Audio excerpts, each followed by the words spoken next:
Hello, this is Mr. Beck. This is part 4 of my series creating a game with Android. This is for my 8th grade programming class. We call this Space Blaster. In the first 3 videos, we learned to draw some random targets to the screen. And you can see that when we fire a piece of ammunition, my collision detection isn't quite where it should be there. Let me see if I can get one of the piece of ammunition to actually collide here with the target. And you can see my aim is horrible. I need to make the collision detection a little bit better here. Let's try this here. Eventually I'm going to hit this target. Okay. And you can see that I need to increase the distance a little bit, but when the ammunition does hit the target disappears. Up at the very top, we have a number that's ticking away here. We're going to implement that. We're going to use this field top for our score, and we're going to talk about how to create an independent thread that keeps track of our score. I'm going to try to explain threading here in very basic terms if I can. So let's get started. Inside of our panel class, this is where we're calculating distance and determining collision. The only difference here is that the computer I'm in front of now, the program, has the instance of our target class. We simply decided in class to call it Turtle. Don't ask me why. It's an 8th grade programming class, so we sometimes do things differently.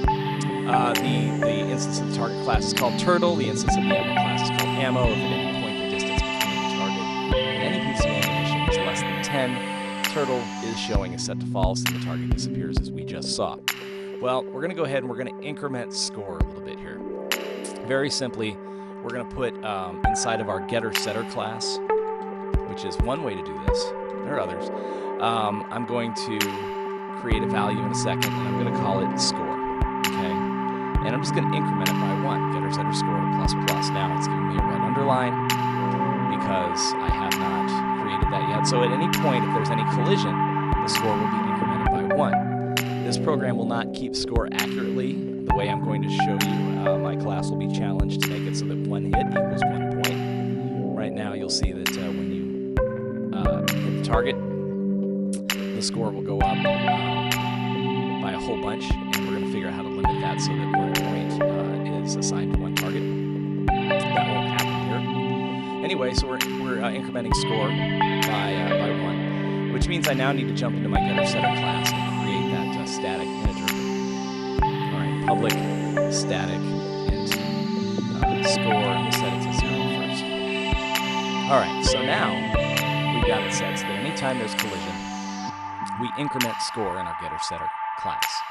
Okay, so our text view, right, where we've created this little text field up here, all right, that exists in our main activity class, and we're working with that in our main activity class. So anytime something happens inside of panel or the getter-setter, right, we're going to need to change the text view over here in our main activity, because inside of onCreate, that's where we set up our text view.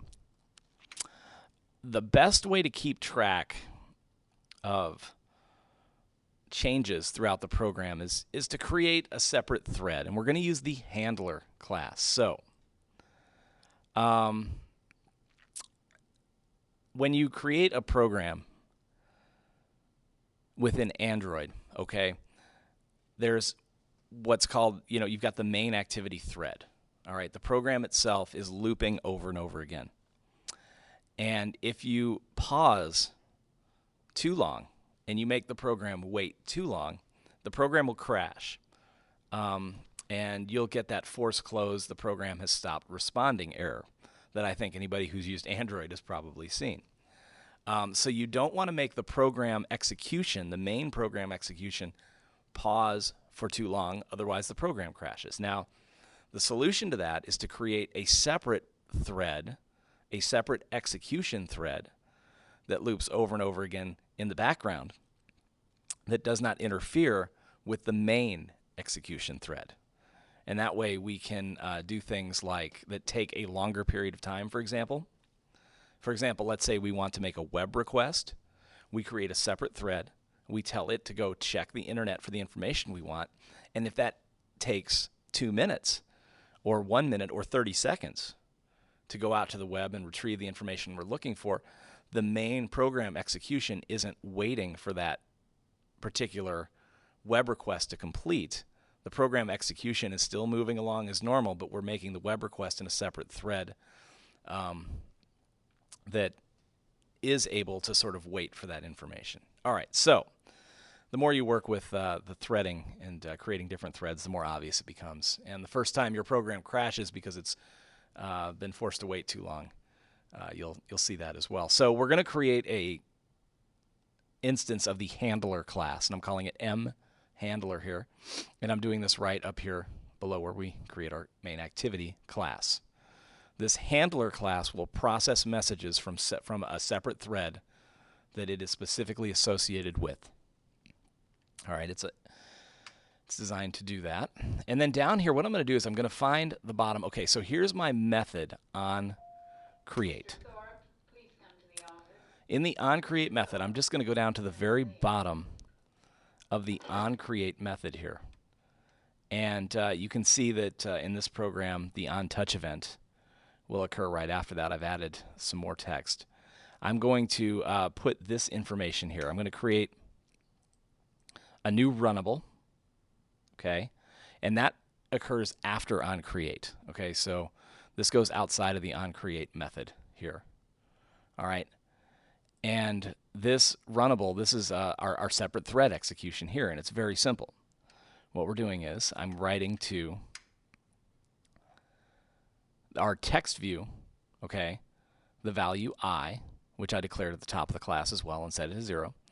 And just to demonstrate that this thread is indeed running independently and looping over and over again, every time this thread loops once, I'm incrementing the value of I by 1. Okay, so for every thread, every time this thread executes, it goes 1, 2, 3, 4, 5, 6, 7, 8, 9. This just demonstrates this thread execution here. This mHandler.postDelayed is the frequency at which the message queue for this thread is updated, right? Okay, and then so inside of onCreate though, all right, we are associating our mHandler, right, with, okay, this execution thread.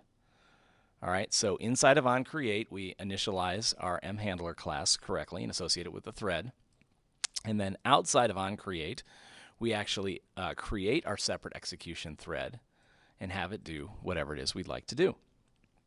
All right, so essentially, pause the program at the bottom of onCreate and get this in there. Once you have it running, all right, you will see at the top where our text view is, this I will be incremented over and over again, okay? Well, the goal is pretty simple at this point. We just need to read from getter setter, so I'm just going to go ahead and I'm going to say, okay, I want this field at the top to keep score, so it's going to be getter setter dot score, okay? And we don't need to increment I because that was just for a test.